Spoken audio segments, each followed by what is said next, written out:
UAB had some moments last year where the offense was firing. They had big wins over Tulsa and Rice. Jalen Kitna started the final 8 games of the season and threw for over 2,000 yards and 17 touchdowns. He'll return to lead the Blazers this season along with the reigning American Kicker of the Year, Jonah DeLonga. Head coach Trent Dilfer is entering his 3rd year at UAB, and he will join us here now on the American Football Kickoff. Maria Tribal Peace alongside Rini Ngolia, Lige Duzable, and as we've already said, head coach Trent Dilfer. Coach, welcome. Thanks for having me, guys. Oh, yeah. We're excited. We have a lot to talk about, starting with your new defensive coordinator, Steve Russ. Yeah. So when you were looking to make that hire, what was it about him that made you think he was the right person for the job? Well, you know, I was telling I think Coach Golish last night, we were sitting there having dinner, and so I made a lot of mistakes. I said, but one of the things that bothers me the most is I have a really neat network of older coaches that have been friends for a long time, and Frank Reich and David Shaw both told me when I took this job, hey, the biggest mistake you are about to make, and you will make it, is you're going to hire your staff too soon.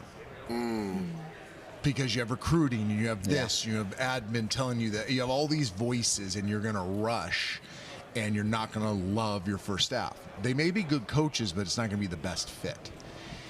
And boy, were they right. And listen, I've had to fire one of my best friends. Like, he's a brother. I tear up talking about Sione.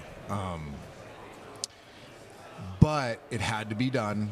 And this time around, I said, okay, well, I'm not making the same mistake twice. I made a lot of mistakes. I want to make them once. Yeah. And so, I mean, you talk about a long process. I don't even know the number of how many people I interviewed. I mean, it's endless. And then the other thing I did was I brought in other voices. I brought in 3 other people I really trust, and they sat in all the second and third layers of the interviews. And by getting Steve, what I got was somebody that sees the world the way I see it, and the defensive world the way I see it. You know, as part of 2 of the greatest defenses in the history of pro football, the 99 Tampa Bay Buccaneers and the 2000 Baltimore Ravens. And although Monty Kiffin and Marvin Lewis may not be on the same exact tree, philosophically, how they teach, pretty much everything's the same. So I was looking for that, but now the key to that is I also faced 3 triple option teams.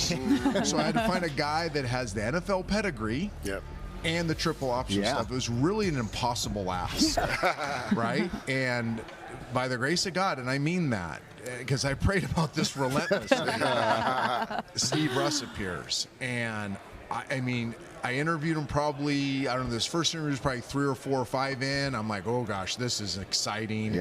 And then, you know, but I still drug it out. I drug it out. I wanted to vet every possible person there was.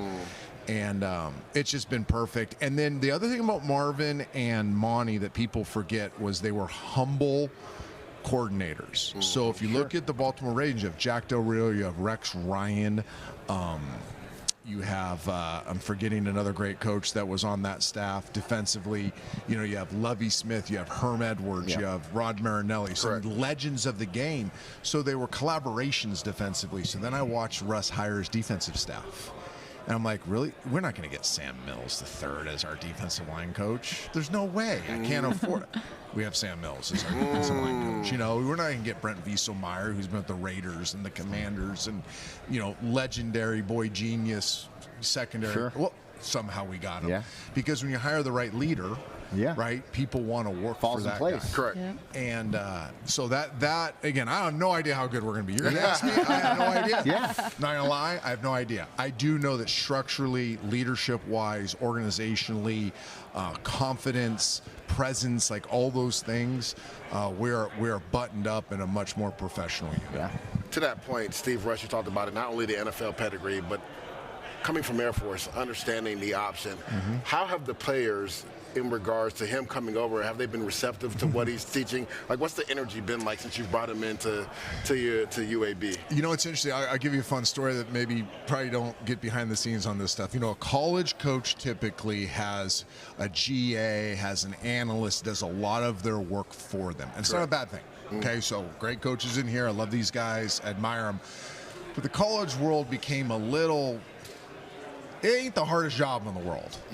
in terms of preparing the football stuff, because the justification is we got to go recruit. Yeah. So head coaches don't want to burden college coordinators and position coaches with these insanely detailed presentations to their team because they don't want to steal from recruiting. Well, an NFL coach, people may not know this, you don't have help. You do everything. You do your own PowerPoints. You do your own cut-ups. There's 2 quality control guys in the building. Correct. Right? We have 14 analysts and GAs. So there's 2 in an NFL building. Yeah. So an NFL coach does all their own stuff. And they do it like they're presenting at Apple tomorrow. Sure. They do it like they're presenting at Google tomorrow. So when our players rolled in and this defensive staff, and we kind of are like this offensively too, but the defensive staff is showing them Commanders and Carolina Panthers and Oakland Raiders cut-ups that are done at a level they've never comprehended, with all the teaching, drill tapes and explanations and playbooks and digital formats all done for them. They were in.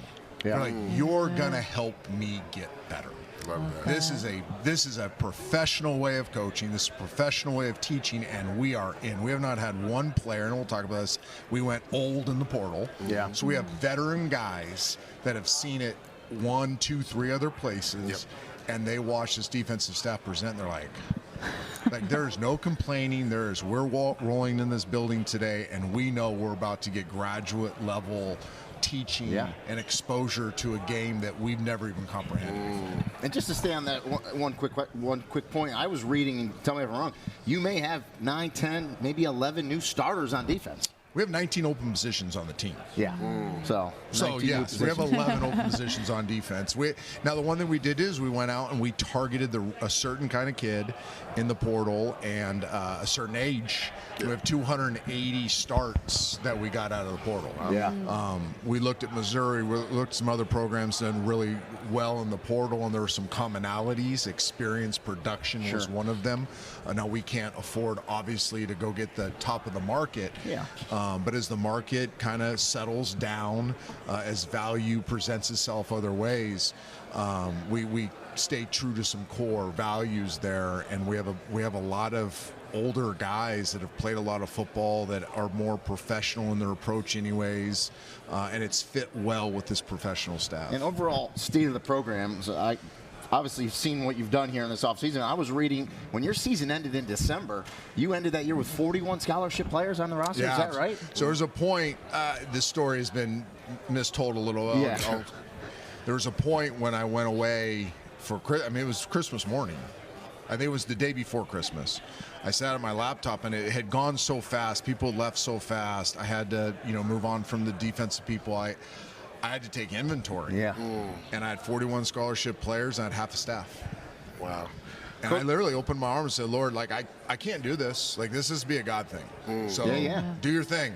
Yeah. And I've sat back, and I've tried to be faithful to my part of it, but ultimately I've just kind of watched some miracles happen. So you got to be amazed from that day to where you are right now about to start training camp. Yeah, and we didn't go buy it. That's the other thing too. A lot of people have the quick fix mechanism. Right? We didn't go purchase this.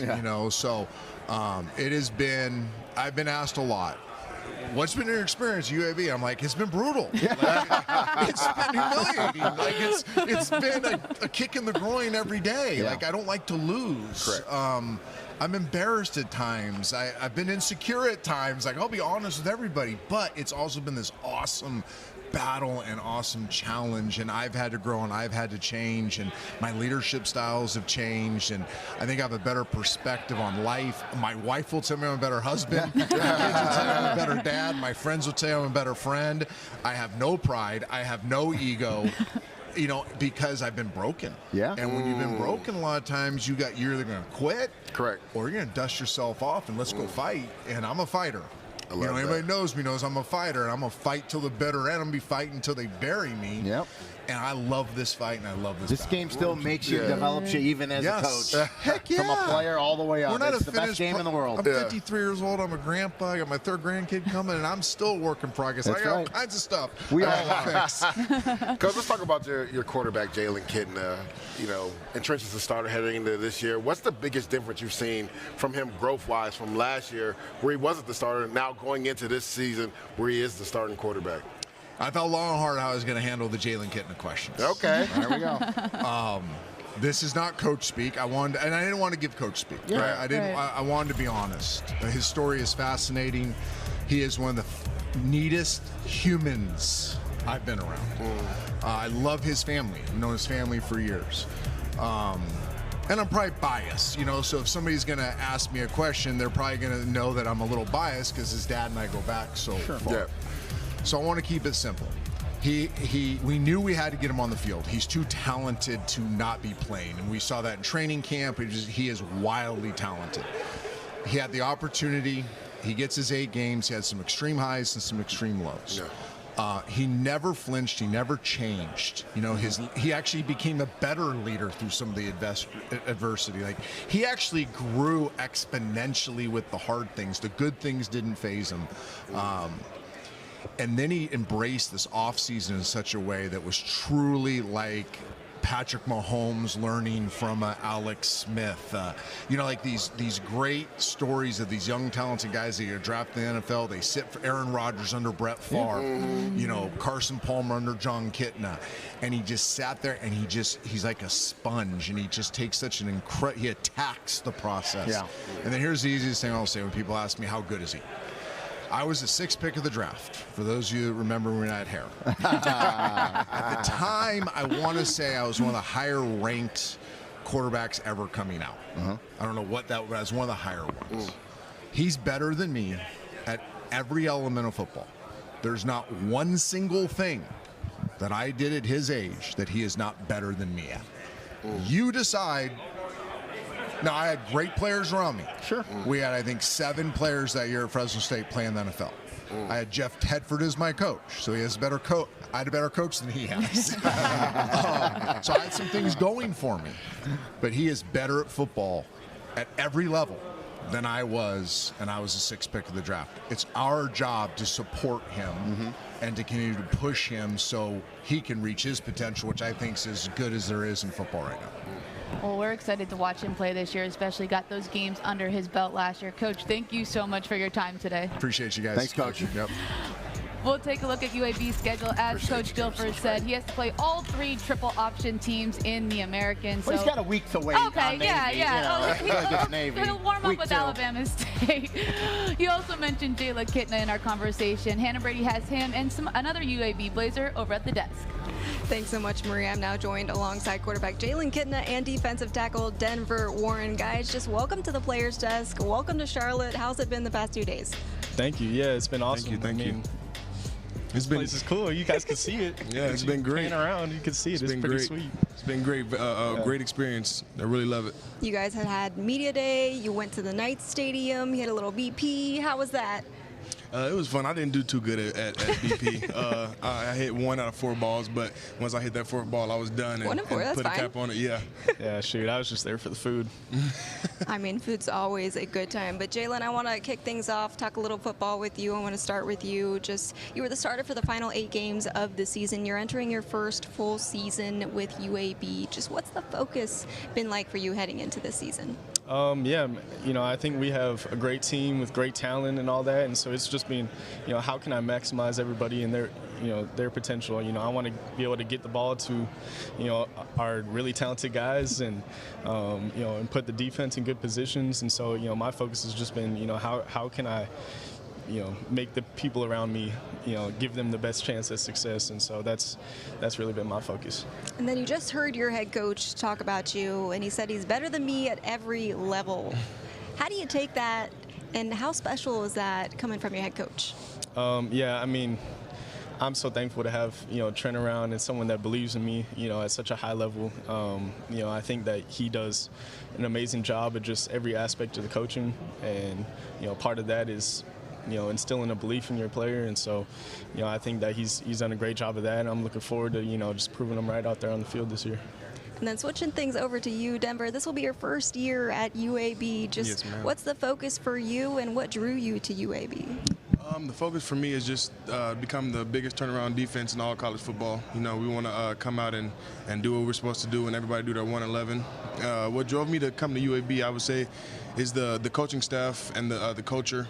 We have great staff. We have we have a great D-line coach, great defensive coordinator. You know, I love my head coach. Everybody's all working together, and we all got one goal. So I'm very excited to see where we go. You talk about that coaching staff and new defensive coordinator, Steve Rush. He comes in with a lot of collegiate and pro experience. Will you just talk about how he operates and what the defense is looking like? He operates very professional, obviously, coming from the league. The whole staff does. Everybody's very professional. Everything's done with a sense of urgency, and everybody knows exactly what we want and where we're trying to get to. So it feels good to work toward one goal as a unit. And then for the both of you, year 3 for the Blazers under Coach Stouffer, but what can people expect from this team as you head into the fall? Yeah, I mean, I think you're going to see a team that's like driven towards one goal. We've put together a team that's, you know, we brought in some guys, and, you know, we've shaped this team to be something that, you know, everybody's working towards the same goal, and we got a lot of people that want to win and got the best interests of each other in mind. Absolutely. And so, you know, when we get on the field, we hope that it shows that there's, you know, a unity out there between all of the guys on both sides of the ball. Yeah, he said it. He said it perfectly. Common goal. I mean, also coming into this season, this team had 3 returning starters with 30 transfers. How are all the pieces of the puzzle coming together to achieve that final goal, which I'm assuming is a conference championship title? I think the pieces are coming together very well. I can speak on the defensive side of the ball. I know everybody's working together and putting all these pieces together to get to where we got to go. So I believe that we're doing all the right things to get the goal that we want. On the offensive side, you can speak on the offensive side. I mean, I see them boys work every day, but you know, I'll let them a little more closer right here. Yeah, you know, I think the standard's been set, and you know, we have great competition on the defensive side, and so that helps offense a whole lot. You know, just going into this year, like we've, you know, if you're not at the standard, like you feel out of place, and so I think that's, Absolutely. you know, that's kind of what our off season has been like, and I think that's getting everybody up to speed, and you know, I'm excited for it. I mean, last season, 3-9, 2-6 overall. Just what do you think has been missing that might be there this season for UAB? Yeah, you know, number one, we got to finish. You know, we got to, you know, finish. We got to finish drives. We got to, you know, finish the game.